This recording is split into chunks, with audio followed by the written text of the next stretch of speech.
I think I want to touch on his story because my girlfriend jokes with me about this because she says, I love a struggle story. Yeah, who you? Yeah, she says, me, you love a struggle story. Like, why do you love the struggle so much? Like, why do people have to struggle? Yeah. And he has a struggle story. And I don't love a struggle story. I love someone having a struggle story and overcoming that struggle. I don't necessarily love the struggle. I love the fact that they've put themselves in that and then overcome it. And the author did that. Which I found really inspiring. And I guess to touch on, he was working in a school, and correct me if I'm wrong, he was working in a school, he was a teacher, and he was earning a salary. He was also tutoring as well, I think. And he was basically penny pinching to invest his money. And he was staying in like the cheapest accommodation. He was cycling like a crazy amount of distance to work, and cycling a crazy amount of distance to home just so that he didn't have fuel costs. And he was just simply investing that money. And I don't know what age it was. I don't think he says, you know. Okay. I don't think, because I know what you're talking about. But he eventually became a millionaire after 20, 30 years of investing while working as a teacher. And he didn't struggle like forever. He had a period of time, few years, where he lived like really low maintenance. He didn't have high expenses, and he just invested his money continuously, and now he's reaped the rewards. In fact, I've got it here. He rode the bike to work, 70-mile round trip. No, listen, to think of that. So I think as well, like, what he did was extreme, because 70 miles cycling is crazy. Like, there was a time in my life I used to cycle to work 10 miles and 10 miles back, which for me at the time was like, that's long enough. That's 35 miles there, 35 miles back, just so that he could save on fuel. And he even said, like, in the book, his colleagues probably thought that he was broke, like, because of his lifestyle.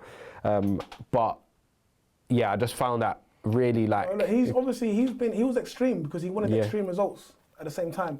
And he was patient. There's a lot of like fundamental values that you can take from even that story, because he was patient. And that's a problem that we see now. Everybody wants that instant gratification.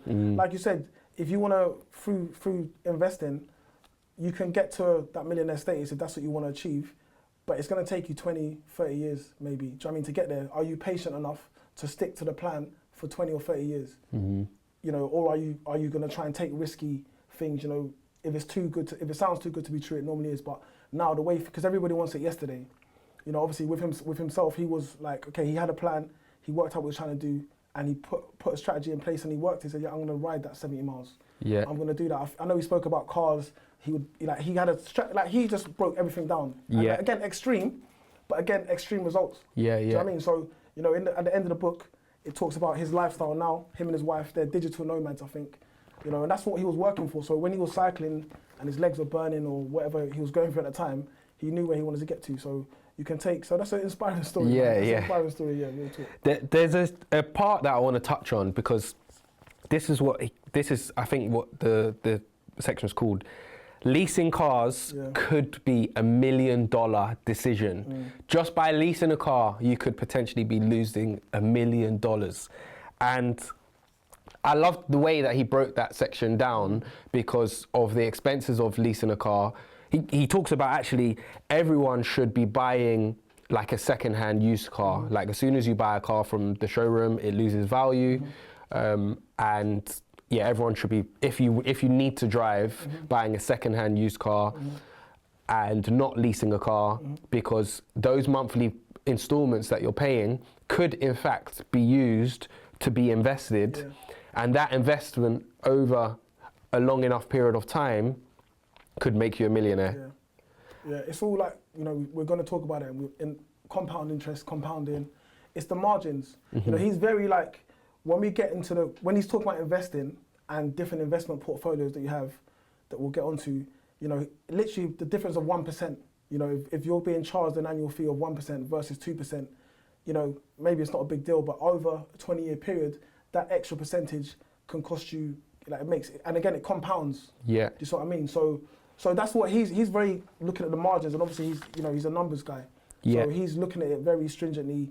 What are the numbers saying? Okay, if I can save X amount of percentage on the lease, on the interest from leasing this car, cover that by 10 years, 15. He's looking 10 years, 15 years down the lens. Yeah. Where I don't do that. Like Yeah. most people don't. Yeah. But again, extreme behavior, extreme results, and it goes both ways.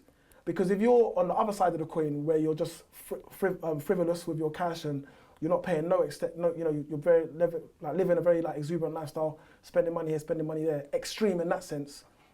15 years down the line, what's that going to say? Yeah. Are you going to have money because you can't work forever?